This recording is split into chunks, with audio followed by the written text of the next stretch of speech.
2,100-mile bicycle trips are filled with many uncertainties. Even at day one, tons of uncertainties were flowing all around me. Like, what was I even going to do for this YouTube video?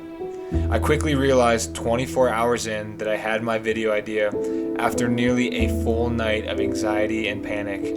On that eventful first day, I vividly remember leaving my home in heavy rain for a 2-hour drive to start a voyage like nothing I had ever experienced before. Colorado's radar forecasted rain for the next 7 to 10 days, which just stacked on more anxieties. Once we reached Pueblo and assembled everything, my troubles immediately began. The weight of all my gear on the bike, totaling around 145 pounds, felt just so overwhelming. I constantly worried about my back tire going flat from the sheer load it had to bear. The rain also caused my phone's protective case to fog up, leaving me disoriented just 1 block from my starting point because I couldn't see any directions on my phone. Day 1. Self-doubt has for sure started. Is the trailer too heavy? Am I not ready for this? Have I got myself in over my head? But you gotta fight that self-doubt with just like keep on pushing, and I think it's seriously, it'll come in waves, it'll come in phases. She just wants to freaking relax in the grass, I guess. Quick break.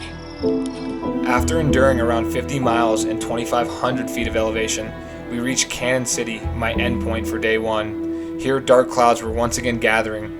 I reluctantly made the tough call to stay in a motel on the first night, contrary to my initial plan of camping as much as possible throughout the trip, no matter the weather. In the motel room, anxiety, panic, and negative self-talk consumed me. I doubted myself, fearing failure and disappointment. These feelings persisted into the early hours of the morning, making it really hard for me to sleep. The following morning, I called my parents and contemplated giving up, trying to seek comfort from them more than anything. My dad's advice stuck with me, urging me to focus on each day as it comes, rather than obsessing over the distant end goal. Encouraged by his words, I approached day 2 without worrying about pace or arrival time of my next destination, even though it involved 65 more miles and an additional 5,500 feet of elevation gain.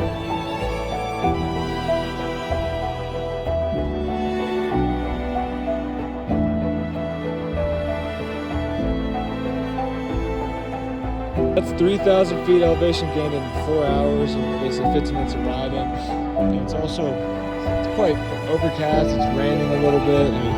As I continued my journey on day 2, I encountered my first turning point in Guffey, Colorado, where I met some incredibly kind and caring owners at a restaurant for lunch, Wilbur and Beth. Their hospitality and interest in my journey boosted my spirits and gave me the strength to continue pushing on for day 2. But as with what would be the theme of the rest of the trip, that is, constant ups and downs, I had one of only 2 long-sleeve shirts jammed in my gears 10 miles before hitting my end goal. It was a 30-minute process to cut out all the material, leaving my one sleeve mangled for the rest of my trip. Eventually, I reached my camping spot in Hartselle, Colorado. Quotations on camping. 2 days, and already this much adversity. I initially held on to the naive belief that it would be smooth sailing with only a few challenging days here and there. But I was already meeting my match after day 2. Around the halfway point, after enduring relentless rain and harsh weather, it dawned on me that this was the true adventure. It comes with its share of unexpected twists and difficult moments. You must navigate through these challenges and come out stronger on the other side. In the midst of those trying times, it never feels enjoyable. But I firmly believe that the harder we work for something, the more rewarding and satisfying the outcome becomes whenever we finally achieve it. From there, my mindset started to slowly shift, and I began to view setbacks as opportunities for growth. Every time I faced a challenge, I was met with awe-inspiring experiences, breathtaking landscapes, or wonderful encounters with people who rejuvenated my spirit.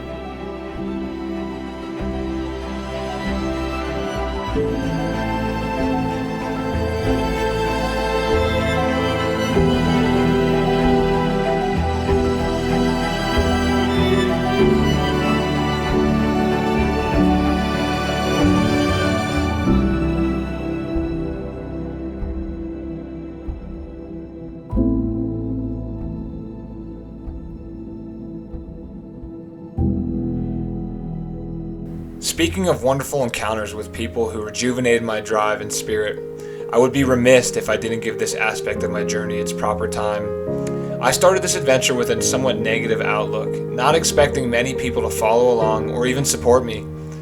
But as the days passed, I realized that my initial apprehensions were so unfounded. I was pleasantly surprised by the sheer number of good-hearted, kind, and generous individuals I met along the way. It was like under-promising and over-delivering. The positive encounters far outweighed any negative ones. Every day from day 2 onward, I eagerly anticipated my next interaction with some curious soul, whether it was a passerby, a fellow biker, or a welcoming host. Steve in general, Tim, Walker, Landon and Jesse, Kevin, Lisa, Brett, Eden, Mocha, Don and Sandy, Rule and Renee, Larry and Louise, Cyril, Steve and Betsy, Gay, Wilbur and Beth, Eric and Ray Ray, and many more who made my journey even more meaningful.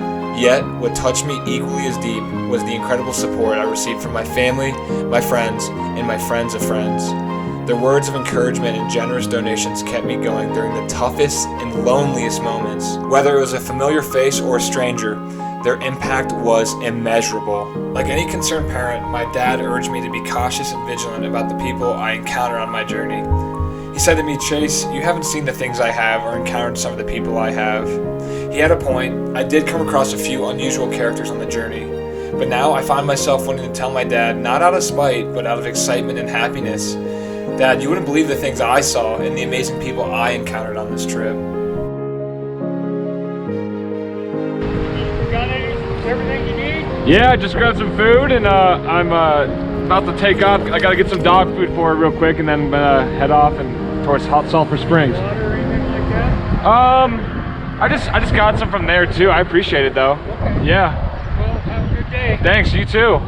My last major takeaway from this trip was that pushing the boundaries of comfort exposes you to various aspects of yourself, teaching you valuable lessons about who you are and what you are capable of achieving. It's astonishing how rapidly both the mind and body acclimate to comfort. It's been about a month since I returned home and have already slipped back into familiar routines and habits, some of which may not be beneficial. This observation has led me to realize just how challenging it is to break free from one's comfort zone and venture into the unknown. But let me tell you, if you manage to do it, you will discover the true essence of life.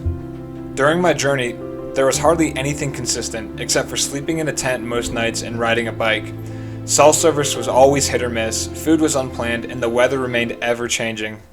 Consequently, the trip presented numerous instances where I had to think on my feet, seeking solutions and overcoming obstacles. I found myself improvising, seeking help from strangers, and devising game plans to tackle unexpected challenges.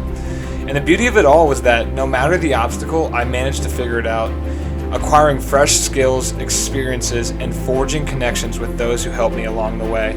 Now consider your daily life. How often are you faced with sudden obstacles? I'd venture to guess not very often. In the comfort of our routines, everything tends to flow smoothly and we become accustomed to the predictable cycle. However, I encourage you to throw a wrench in the works every now and then or completely change your routine, even if only for a short period. You'd be astonished at where it might lead you and how profoundly it can nurture personal growth and problem-solving abilities.